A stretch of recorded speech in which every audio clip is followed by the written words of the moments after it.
Previously on My Thoughts Of. So yeah, that's basically my thoughts of Blue Sky Studios. I hope you enjoyed this video, and now I'm going to fight off the civil war that's happening in American Samoa because of me. So, bye. A few hours later. Oh, hello there. You caught me in a pretty awkward time. I'm currently fighting off the civil war that's currently happening in American Samoa between the good guys on the American Samoan government and the US government, and the bad guys for the National American Samoan Independence Committee, or the NASIC,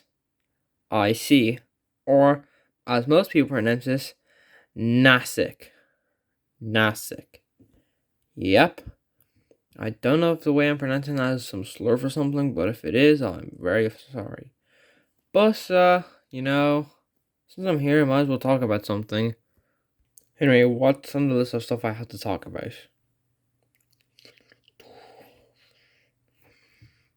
I mean, I do like UFOs, but... might as well talk about Pixar. Anyway, two animation studios in a row doesn't seem that bad at all. This is my review of Pixar. Sorry, it's just war.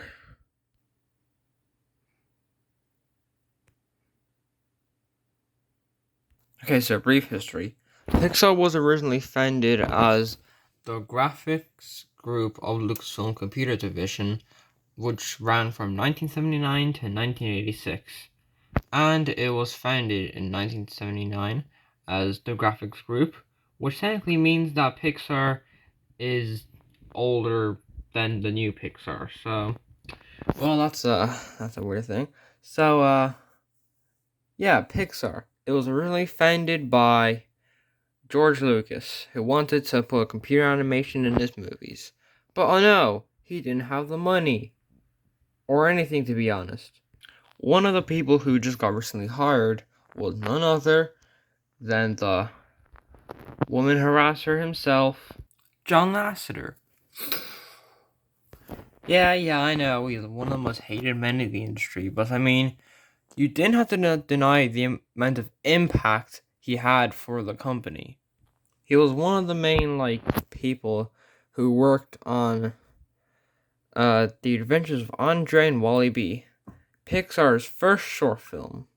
Well, not as Pixar, just the company's first short film in, general. But, there are also some other people who worked at the company, like Edwin Catmull, Nolan Bushnell, and some other people. In fact, Nolan Bushnell was actually the creator of Atari and Pong. Atari being one of the most revolutionary game companies, and Pong being one of the most revolutionary games. Also, he's the founder of Chuck E. Cheese, just so you know. Fun fact. And fun fact, Edwin Catmull was actually the maker of a very old short film. Computer animated short film. A computer animated short film called A Computer Animated Hand, which was made by him and this other guy named Fred Park, who didn't get hired at Pixar, unfortunately. He just continued being at some random place, I don't know. But there's a 6-minute version of Computer Animated Hand that goes into the history of it. I'll link it in the description so you can watch it. It's very good. Anyway, in 1986, Steve Jobs bought Lucasfilm's digital division and founded Pixar, the company we all know and love today. Except their logo was not the lamp squishing the eye and killing us. No. What Pixar wanted to do was much, much different. They wanted to make computers. Yeah, very odd. And at the time, the computer was, that was Jobs' job, to make computers. Lasseter wanted to make, George Lucas, someone wanted to make animation, not computers. That was Jobs' job. But, yeah, in 1986, Pixar was founded, and instead of being, the company as that is today, recognized and loved by everyone, Pixar was actually an independent studio, which technically makes Toy Story sort of independent. And they were an independent company until 1999, and Toy Story, A Bug's Life, and Toy Story 2 all came out during that time. So, yeah. Toy Story, A Bug's Life, and Toy Story 2 probably are all half independent features. Bet you didn't know that, huh? But Walt Disney still had involvement with some. Well, the Walt Disney Company still had some involvement in Pixar. They just didn't own them, yes. They were just like, a sort of helper, if you will. And then in 2006, Disney bought Pixar for $7.4 billion, since Michael Eisner was basically losing the company. Oh yeah, their movies were becoming way more successful. Yeah, they made lots of money. They were loved by everybody. And then in 2011, they made Cars 2, and then they just went to hell. Before they finally went back to something. Before they made Coco, then people found, or Inside Out, or both of them, people saw potential in Pixar again. Then they made Soul, then they made Luca, then they made Turning Red, and now Pixar's back at the top. It's plain and simple. Now, time for the hardest part of the video to talk about. Their movies. Yeah, you think I was going to say the John Lasseter thing? Oh boy, we will get to that. Now I would do the thing like I did in Blue Sky, where I ranked all the movies or talked about them individually, but I don't know, that might just take a little bit of a while to do that. So I'm just gonna rank them on either good, great, bad, or eh. Okay. Good, great. Probably good, but haven't seen in a while. Good, great. Best film that they've ever made. Eh. Bad, good. Eh. Good, great. Eh. Good, good, and good. That's all their movies, thank God.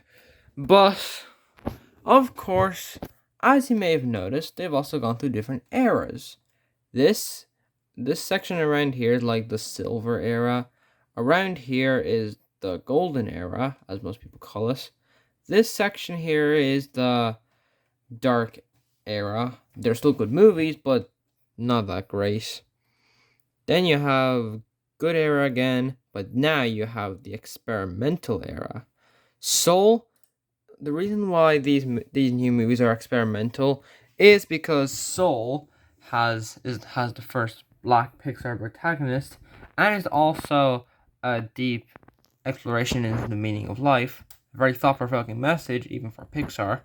Lucas, in a different style, in a different country, has a more laid-back tone, and has a very different style compared to Pixar's other movies.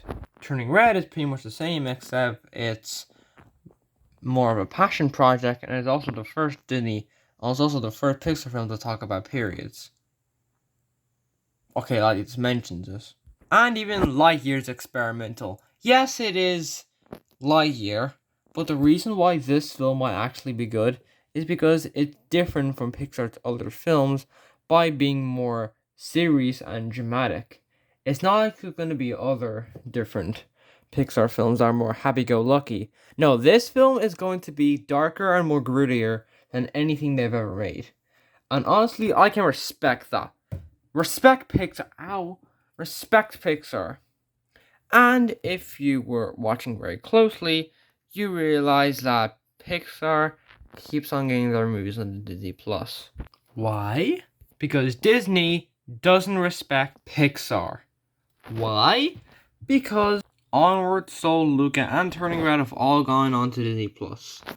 Okay, so Onward was kind of understandable. I mean, it did come out right before the pandemic, so I mean, yeah, that's kind of understandable. Soul, on the other hand, yeah, it was getting a bit out of hand again, but it wasn't that bad, so they're kind of pushing it there. Luca was just absolutely bizarre because I mean nothing was really happening, and Turning Red is just no, just no. No. The Omicron variant? Are you serious?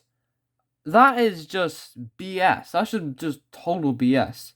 Why do I think that's BS? It's because Disney doesn't care about Pixar making original content and they just want them to make sequels because that's all Disney cares about.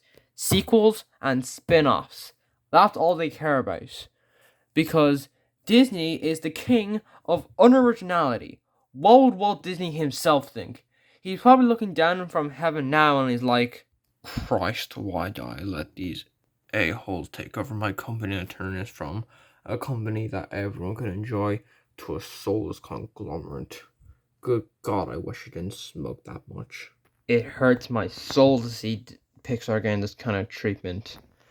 But I mean, it isn't all bad. I mean, Pixar has been turning out good content lately, so I mean, it's not like it's a total loss. If it was a bad film, then take it out of cinemas entirely. Just never let it see the light of day. But these movies are good. Yeah. They're all good movies. They're experimental. They're doing something different, and I like that. But Disney just doesn't want new. All the Walt Disney Company wants is that sweet green thing known as slime. I mean, money. But now it's time to talk about the elephant in the room. John Lasseter. I'm going to try to keep this minimal, but in November 17, Lasseter took a single leave of absence after acknowledging a lot of cases of work-related sexual misconduct that he described as missteps with employees and a member of staff. The alleged misconduct towards employees include grabbing, kissing, and making comments about physical attributes. The alleged conduct became so well known that, according to various times, Pixar had minders who were tasked with reining in his impulses. In June 2018, Disney announced that Lasseter was leaving the company at the end of the year, taking a consultant until then. That's basically it. And then, on January 9th, 2019, Lasseter was hired to head Skydance Animation, which will produce anime films of Paramount Animation and something animation studios. In a statement, Lasseter said, I have spent the last year away from the industry in deep reflection, learning how my actions unintentionally make colleagues uncomfortable, which I deeply regret and apologize for. It has been humbling, but I will believe it will make me a better leader. An investigation conducted prior to the hiring found that no previous claims of sexual assault, propositioning, or harassment has been filed against Lasseter, and there were no findings of secret settlement by Disney or Lasseter any of the parties from making a settlement. Yeah, that's basically it. In conclusion, Pixar is great. They're a really good animation studio, and I hope they succeed at making original content instead of having the mouse house shutting them all down. Well, that's basically my review of Pixar. And now, I have to get back to fighting. Well, better get my gun ready. See ya! Wait, no, that's not a grenade. That's a